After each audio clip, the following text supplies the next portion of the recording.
on, make sure you hit the subscribe button. Make sure you hit the like button. Also, we've got Mr. Dale over here. Many years of experience. I'm glad I got him on the show now, and he's been coming on. This is something we're doing together, and a lot of knowledge. So if you have any questions, make sure you leave it in the comments. But I need to let you know that Trucking Life with Sean is sponsored by Connect Now. Connect Now makes Bluetooth headsets. They make everything you need, nothing that you don't. So at the end of the video, make sure you check out the link below to get a good Bluetooth headset, the right price, the right place. So what's going on, Mr. Dale? Well, not a lot. How you doing down there? Yeah.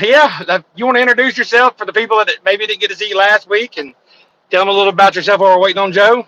Yeah. So I'm Dale, friend of John's. About 35 years experience in the industry, over 25 driving, just about everything in the industry. Uh, Also in the training as well as the safety aspect now. I lost you, Sean. How long was you a driver? Over 20 years driving. Wow. Mainly just Canada or Canada and the U.S.? No, Canada and U.S. Probably more Canada than U.S., but did a few years of cross border, so I've been everywhere. Okay. Yeah, I ain't never drove in Canada. I drove 16 years. I drove in the U.S. Dale's from Canada, and I'm from all the way down here at the bottom of the map down here in Georgia. So we're ways away from each other, but we hope we can bring some type of knowledge and let people know that have questions maybe about border crossing, or if you've never been to Canada and you'd like to, want to know something about their laws and their regulations, or if you've never been down here to the U.S. or never had any barbecue from down south. We can answer any type of questions you need. But today we're going to talk about something I think is going to be good for everybody, especially if you're a new driver, or if you're not a new driver. But for drivers who are looking to apply for a company, Dale's been working. How long have you been recruiting now? You've been doing recruiting for a while, right? Recruiting at Rosedale, I've been doing almost 6 years now. Right.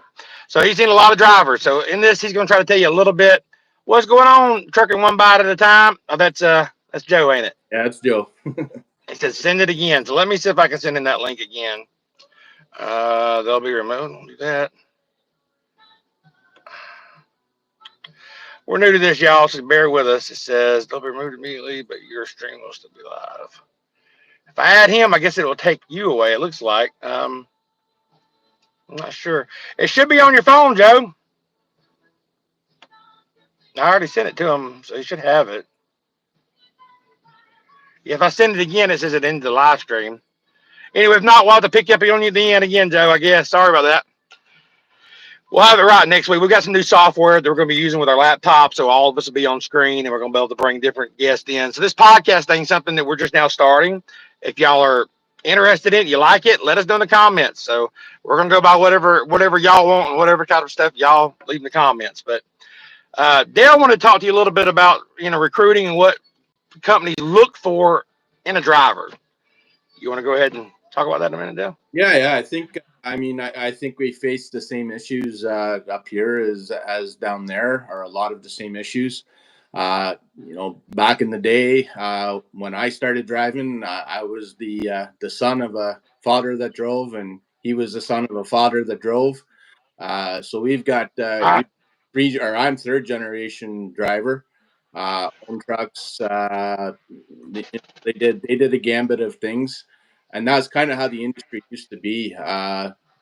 We were either drivers of drivers, or we were farm kids that were raised on farms, had machinery knowledge, and that's kind of how we got into the business. So there was a lot of background knowledge prior to where we are today, with drivers knowing, coming into the industry already having a very good idea of what they're doing. And fast forward to today, and it's not the case anymore. There's it used to be they'd be grandfathered in, is what they called it, right? Yeah, grandfathered in with knowledge, right? And Right. that isn't the case anymore. We got kids, not just kids. We got full grown coming into the industry that really have background knowledge. And, uh, when they come in, they don't know up here what they face. They don't understand, which is one of the biggest things about trucking. And they're coming in. Obviously, you can't. There's going to be some that are better than others. far as skill set and reversing and knowing the rules of the road. But you can't get industry knowledge until you're in the industry. But prior, because we used to be kids of drivers, we had that. Right. We knew what our fathers did, our mothers did. Um, and one of the biggest things that we look for up here is attitude. It's we can take with the right attitude and teach them skills. Right. Right. Can't teach them the attitude. The attitude is something that you're born with or you're raised with, and one of the biggest things that we're looking for is that. And speaking to some, just right at the very beginning, if there's a new driver that's coming in and he has an idea of what he wants to do, as opposed to asking questions about what the lifestyle is like, you already know he's got a winner. He knows Right. what he wants to do and has the background of the lifestyle and understands the lifestyle. But skills can be taught, not to everybody for sure, but skills can be taught. Attitude can't, and that's really the biggest thing that we look for is attitude. I see that right away, right in orientation, right away when they Absolutely. come in. They already have an attitude. If they're going to get upset about, I mean, God knows I can't even think of anything right now, but they get upset about, I don't know, the seating and they can air can do this, that, that. And trucking's not easy, okay? And No, it's definitely not for everybody. But for one thing, it's not. It's for the one that has a bad attitude because you have to deal, and that goes inside the office, outside the office. The whole trucking industry, period, has a lot to do with your attitude. You get when you get stuck in traffic, how are you gonna handle that? When your dispatcher pisses you off, they mess up and they give you the wrong information, and you're stuck. How are you gonna handle that? When your wife's expecting you home, your husband's expecting you home, girlfriend, boyfriend, whatever, mother, dad, and you're almost home, but you're running hours, but you gotta take another 10, even though you're 3 hours away. How are you gonna handle that?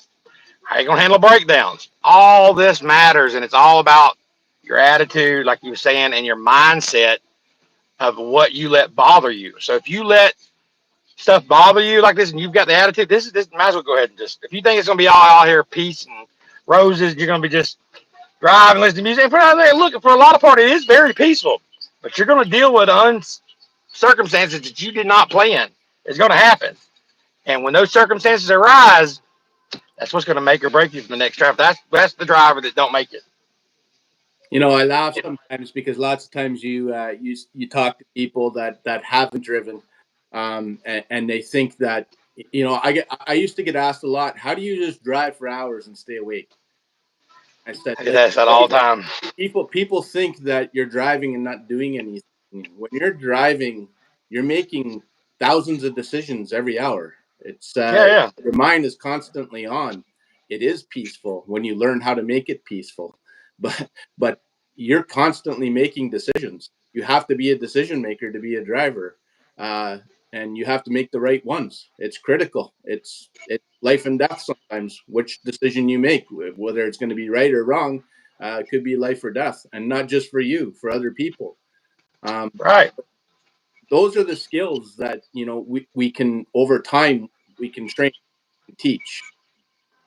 Again, the attitude, the ability to, the biggest thing, Sean, I think sometimes is having a person that's sitting across from you when you're training, and you can tell right at the very beginning that they don't want to be trained. That goes for some veterans as well. Like Oh man, I've had veterans in the seat that I'll tell you, I never sit across from a new driver or a veteran driver. I'll never sit in the jump seat and think that I'm better, and I'll never sit in that jump seat and think that he's not going to teach me something. But I've had drivers that I've trained that I'd rather train somebody that don't know nothing than somebody comes in and just, oh yeah, yeah, I know. Yep, yep, you're right. I already know that. I already know that. You don't even know what I'm gonna say. I've had those drivers that I've had to recoach and train, and I'm trying to like the speed limit is gonna. I already know. I know where I'm at. I know what I'm doing. I'm just letting you know the speed limit is about to drop up here. Just don't want to hear nothing. yeah, And you always got to have an open mind, and that's not just with trucking, y'all. That's with anything. Listen to people, learn. There's a lot of things you can learn from other people. There's a lot of things you can't. A lot of things you might can learn from their mistakes, what they're doing wrong, what they're doing right. There's a lot of learning, and you've got constantly to grow. You got to constantly learn and listen and pay attention. Even if they're doing wrong, pay attention that you don't want to do that. yep, absolutely. So when a driver, let's like for new drivers that are coming in the industry and they're applying for a job, what does most trucking companies looking for, and what do they frown upon? Let's say what do they when a driver's filling out an application so they don't make these mistakes. What do they frown upon? What do you as a recruiter look at them like I don't nothing to do with him. What do you frown upon? What's some no nos? Well, one of the biggest things I would say is stability. So looking, Job hoppers. yeah, yeah, exactly. Call it what you want. Job hopping, stability. If there's somebody A that, lot of that these days. oh yeah, lots, and sometimes you'll get somebody that's, and I've had this, you know, 15 years experience, but he's had 20 jobs. Right. That's not good. That's not good for me. That's not good for him. So if Nothing. you see somebody swapping jobs a lot, you just kind of like look over them. You'll be reluctant to hire somebody that's had 20 If it's jobs. the right individual, we'll get to the bottom of why there's been job hopping. But if it's if it's to the degree that I'm saying there, it's only going to matter of time. We'll hire him, and he'll be like, Waste your time. it's a waste of time. So, we all know that sometimes we need to make moves. We all know sometimes it's to further our career, money, uh, home time, a gambit of reasons. But if you've got that length of time and that many jobs, there's always going to be a reason why you leave the next time. So I would say the biggest experienced drivers. And to protect drivers, new drivers out there, experience alike, how to protect from that. And I get it. You get with a company and you're like, man, I can't be here. I'm not making no money. I'm starving. I ain't getting the miles, or they're breaking down. Before you go to your company, do your research. Now, there's going to be always bad publicity about every company, and there's always good. But do your research. Look up and see what their score is like. Look and see how long they've been in business. Look and see if you could find any drivers that actually work for that company and talk to them. There's going to be ads and your whatever you call it. What do you call it when you it's a 5 stars, 4 star review? I don't know why I'm brain dead. You're going to see good reviews and bad reviews, but do your research. Look for drivers and talk to them and see how long they've been there. How do they like it? What's the pros? What's the cons? And not every trucking company is going to be built for your needs. Some companies, hey, they want to stay, they want to keep you out 6 months. Some drivers want to stay out 6 months. Some drivers got to be home every night. So you have to look at that too. Don't go to a company where you got to be home every night and you come every 2 weeks. It's not going to work. You already know it's not going to work, so don't do it. Don't go to a company that's ragtag equipment. So do your research before you go and invest your time, because again, it's going to look like you job hop, but you don't want to stay with a bad company either if they're bad. So do your research. That would be my advice. One of the biggest things too, Sean, is when, especially new drivers, but when a newer driver is coming into the industry, you're asking about one of the things that we really frown upon. I said stability or job hopping, but probably the second thing is safety record after that. And so if you're a new driver coming in, the importance of getting aligned with a good carrier versus a bad carrier can really affect where you're going to go in the future, Absolutely. what you're going to do in your career in the future. So shop, make sure that you're looking and getting on with a good carrier, one that's going to protect you with safety, one that's going to protect you with all different types of scores. Because Yeah, if they get dirty, you're less hireable. it's true. It's true. So what are some other things that y'all frown upon? MVR, we call it, y'all call it abstract up there. I think we call it MVR down here in the U.S. Motor vehicle Um, record, abstract. It's yeah, just, so we're looking at safety scores. Inside of Ontario, where we're in, every province up in Canada is a little bit different, just like a state, but we don't have a federal system for licensing. We have a provincial system for licensing. Uh, so when we're doing it, in Ontario, we have an abstract, and we also have a CVOR, which is a commercial vehicle operator's record. That tells us safety statistics. The driver's abstract will tell us moving violations, and it will tell us certain things about your violations in your personal car. The commercial vehicle abstract will tell us on commercial vehicles. So it's all a point system. Each province has a different system. they're all kind of the same. But What are some no-nos? Like, what are some things you like? Can't have that. If it's on your abstract, we can't do it. Well, point system is Like probably rollovers, high speeding tickets, so up here DUIs. different. Like you've got the PSP reports that tell a little bit more down there than we have to do a lot of digging. So we'll get moving Okay.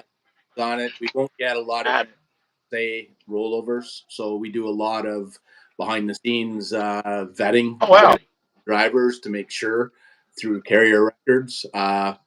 Sometimes we'll get one story, and sometimes the story's true, and sometimes there's not. Right.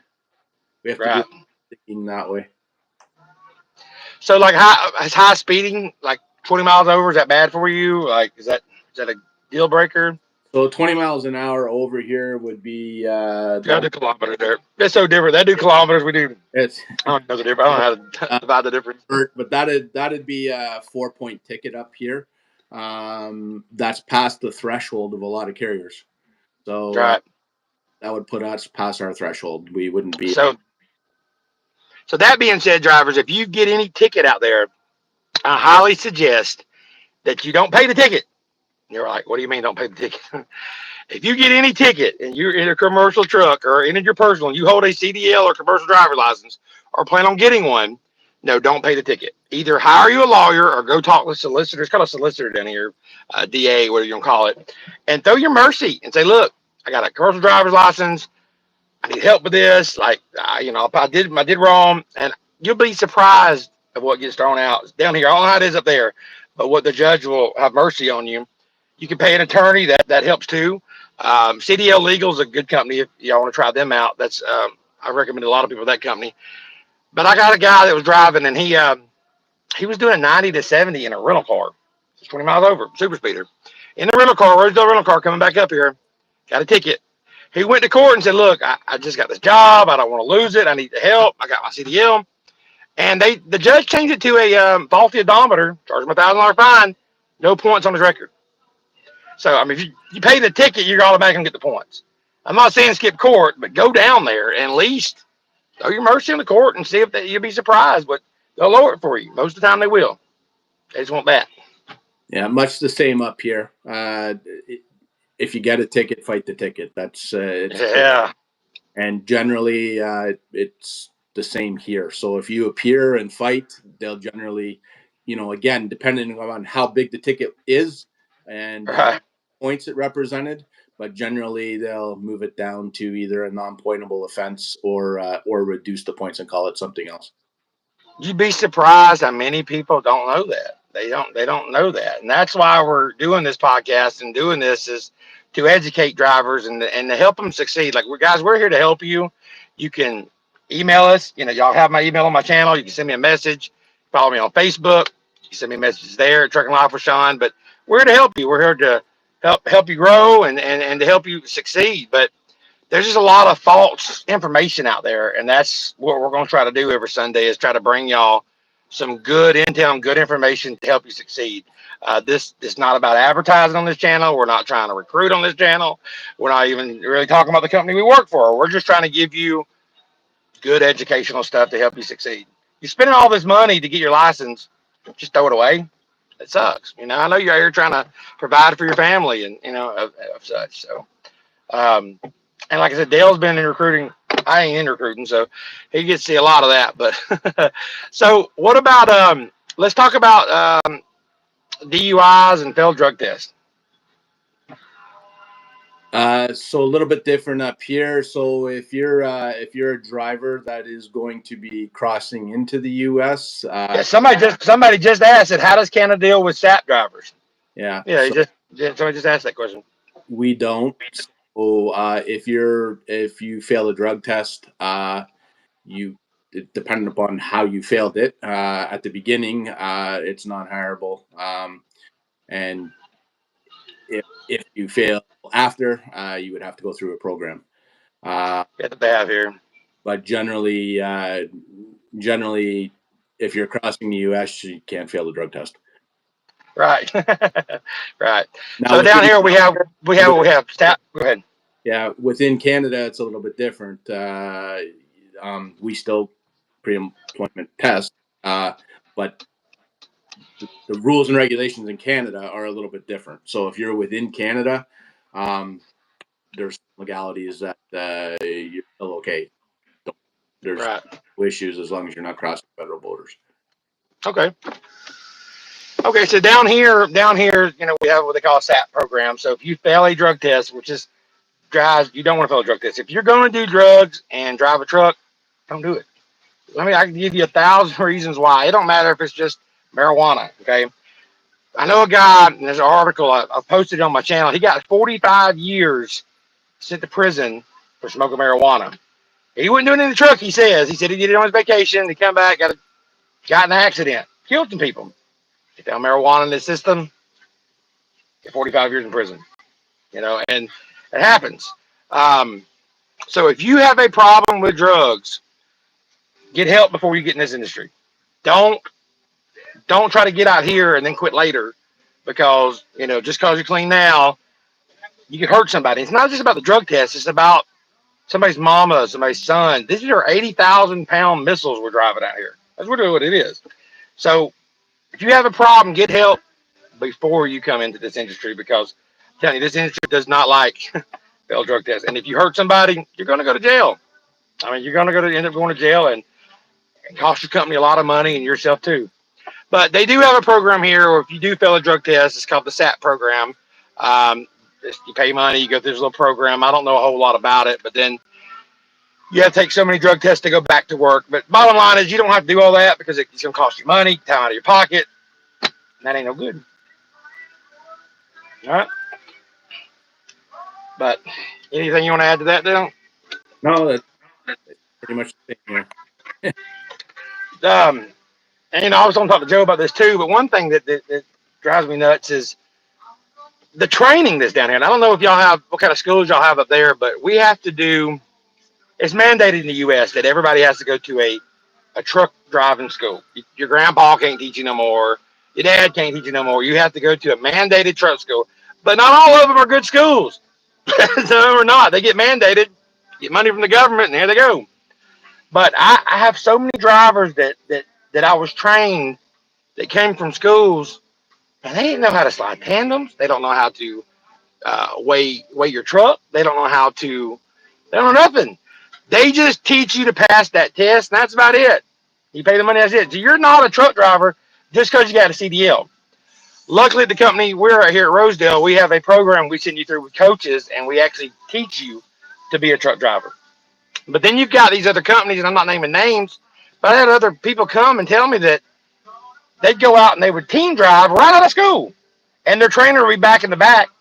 They would literally send me messages. I get messages on my YouTube channel saying, "Sean, I'm going down a mountain tonight.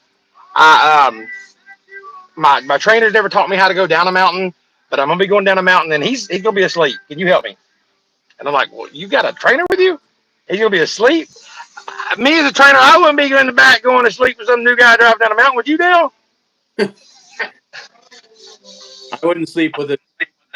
Sleep well. I'm not a team driver, so but No, I know. But certainly it's all about the money. They keep running these. They run these. They go to the schools and then they go to these companies. They'll run super solo, super team, and they'll run day and night, push them through. It's all about just making a little bit of money. It's like, hey, how do you learn like that? Yeah, oh, sure. Very similar up here. We have something called again Ontario. So it's kind of a provincial system with schools, nothing federal. I wish there was, and it was one system because there's definitely provinces that are better than other provinces, and even within provinces, there's non-existent schools. They literally have found a way around the system to absolutely do nothing, charge money, and get the guy his license. That's what they do. And then you have better schools that are actually honoring it. In Ontario, it's called MELT, Mandatory Entry Level Training. It is going to go through another revamp, but there's definitely better schools, and it's important when you're coming into the industry. And it's another thing that we look for: what school you did go to. So, because it's important. Here's man. not only the level of training, but the level of training that the individual did to go get. Does he really want to learn how to drive? He just want to get. Uh, I wish that the schools focused a little bit more on the lifestyle. Uh, Yeah, they don't. they don't at all. So Mm. even the better schools, it is about turning profit, getting the individual license. I wish that there was a little bit more vetting, just uh, on their part. They don't have to take every person is not going to be a successful truck driver. It's not going to No. happen, and we know that. And they know too. They know too. Yeah, they do too. But their ultimate goal is to Get the get. money. Yeah. I wish Yep. there was a bit more about that, even with the better schools, vetting and teaching them what the lifestyle is going to be. Like You know, attitude, like you're talking about earlier, attitude. Teach them that. yeah. I mean, You know? the industry has spent, honestly, the industry has spent millions and millions of dollars trying to change the industry and change the lifestyle to try to bring people into the industry that aren't going to succeed at it because you can't change it. Trucking is trucking. Trucking in Yeah. 2020 is the same as it was in 2025. We go from A to B and B to C. We pick up freight and we deliver it. We're on the road. That's the things have changed because people don't know the lifestyle anymore, and Right. everything else has changed. Everybody just thinks it's all gravy and everybody's getting into it. And it's a turnover rate. But at the Companies are end of the losing day, money and people getting hurt. it is what it is, and it always will be. It's until automated trucks are running up and down the road everywhere, and we're It not will in. happen one day. No, it's going to happen one day. I hope I don't I'm know not. when, but it ain't either. It's be weird. What do you think about that? You think it's going to happen one day?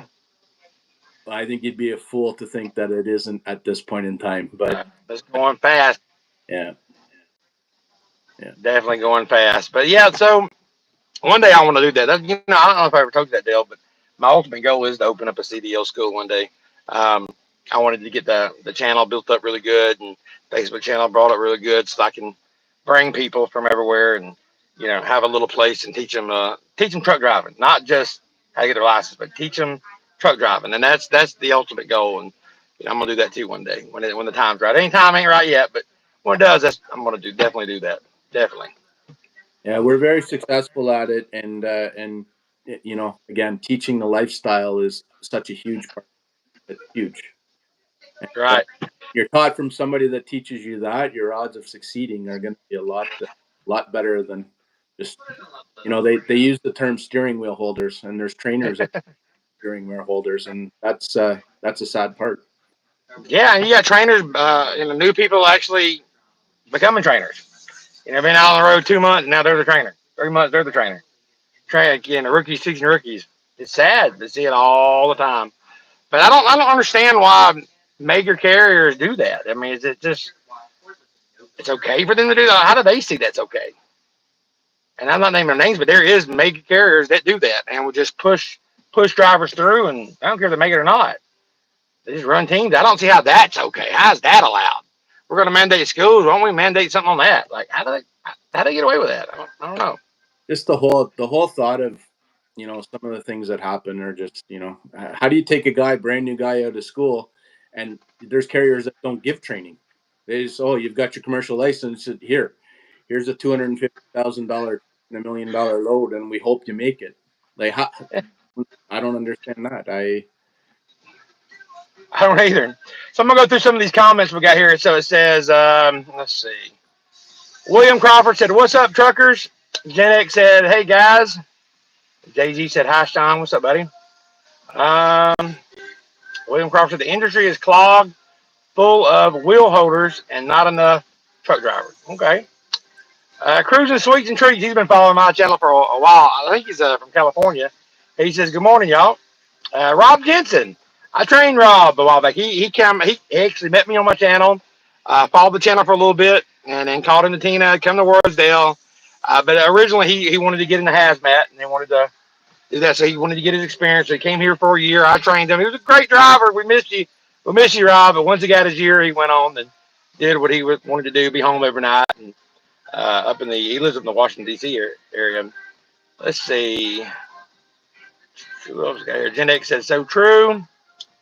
Somebody said, no offense, guys, but why are you wearing hats? Because probably got a bad hair day. I don't know.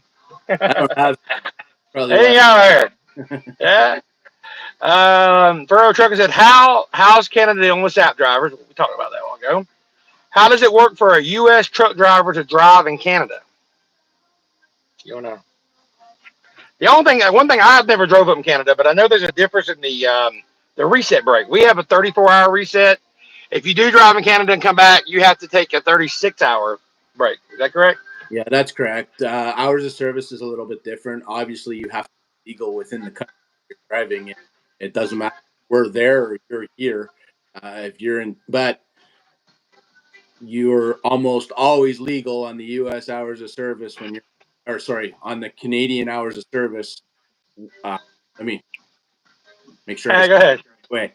So if we stay on our Canadian hours of service, we will always be legal. So Right. in Canada. So Okay. you're coming up. If you are legal on your U.S. hours of service, you will be legal on the Canadian service, Okay. except with the So, exception 34, 36. So if you're going to do a reset up here, you would have to have 36. right. So TC Star says there's a company that has a 3-bunk truck for team driving. Wow. What company's that? You ever heard of that deal? Rebunk? For team driving. Dang. No. TC Star, what company is that? I'll have to look that up. If there is, we'll talk about that in the next show. But I appreciate y'all coming and watching. This is something we're gonna start doing. It's gonna be a little bit better organized. We're gonna try to shoot for 2 o'clock. It could be 3. We're trying to get it all together. But next week we should have the right software and all of us on board. About to bring another person on board. Unless you got anything else you want to go with, Dale. No, I think we're good. Thanks for having me. Yeah, no, it's not having me. We're a team on this. This is going to be good. So once we get this rolling, we're gonna get signed up with Spotify and hopefully start working into longer podcasts for y'all. Maybe we'll pre-record it and then put it on there. So then y'all are driving and y'all can hear about it. We'll talk about news. We're going to be talking about different things that are happening in the industry. But right now we're just playing around with it. But we're looking for it to become something big and educational. I'll help y'all. Somebody said, "All right, y'all don't have to be silly or stupid people say stupid things." But I'm gonna go ahead and bring Joe in. Joe's been here. How long has he been with Rosedale? 36 years. Shoo. And he's a driver trainer, kind of like what I do, but he's got a lot more experience than I do. But he's a driver coach, so I'll let him talk about a little bit of training. But Dale, thanks for coming on, man. Yeah, thanks, man. All right, Joe, you still around? All right, let's see if we can bring Joe on here real quick.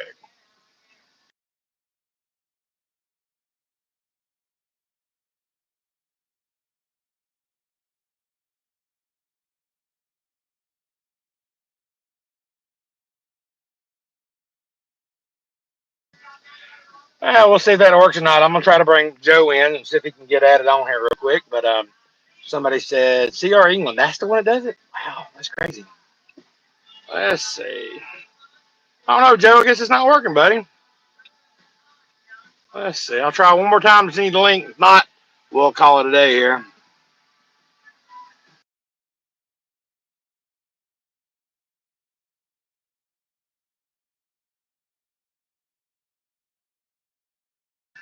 Not. I guess his link is definitely not working. I don't know what it is, Joe, but um, the software that I've got next week, you'll be able to be on there. So I don't. I apologize. I don't know what's going on with it. I'm new to this kind of thing too. But thank y'all for watching. Make sure if you hadn't subscribed yet, you hit the subscribe button. Make sure to like. Follow me also on Facebook. We are going to do Trucker Sunday. We're a little late on Trucker Sunday today. I will be doing that too. But appreciate everything. Oh, look, we got Joe. All of a sudden, it looks like I think maybe. Let's see. Joe, you here yet, bud? Oh, there he is. I got it again. There you go. You did it again. Oh, John. What's up? So we were talking. I guess you heard the show. So we're talking about a little bit about training and things like that. I had to pull over to the side of the road to do this. I had some different things that happened over the weekend. I'll talk to you about it later, but good things. But anyways, so I couldn't do it from the house. I had to do it from the car. But so if you want to introduce yourself, I know you did last week, but go ahead and introduce yourself and tell them a little about your experience and what you do, and We're just talking on the training that drivers are getting and not getting these days. I was on going on. Oh, you guys. Go take care. I'm my background. You're breaking up, Joe. We can't hear you. Hello? Hey, Joe. Joe, I can't hear you. Sean. I can hear you now, maybe. Can you hear me? There you go. Hear me A little bit. a little bit. Anyway, my name is Joe. Unfortunately, I came from 12-3. Like Yeah, I can't hear you. any better? A lot better. A lot better. A lot better. A lot better. Okay, let's try that again. All right. My name is Joe, and I came from Portugal when I was 3. A little bit about Oh, wow. myself, and I've been in the transportation industry way more than half my life, Right. 38 years, and I've been a trainer for over 12 years. And my job is, like yours, Sean, to get people to succeed in this trade, because this is one area that we need drivers. We need.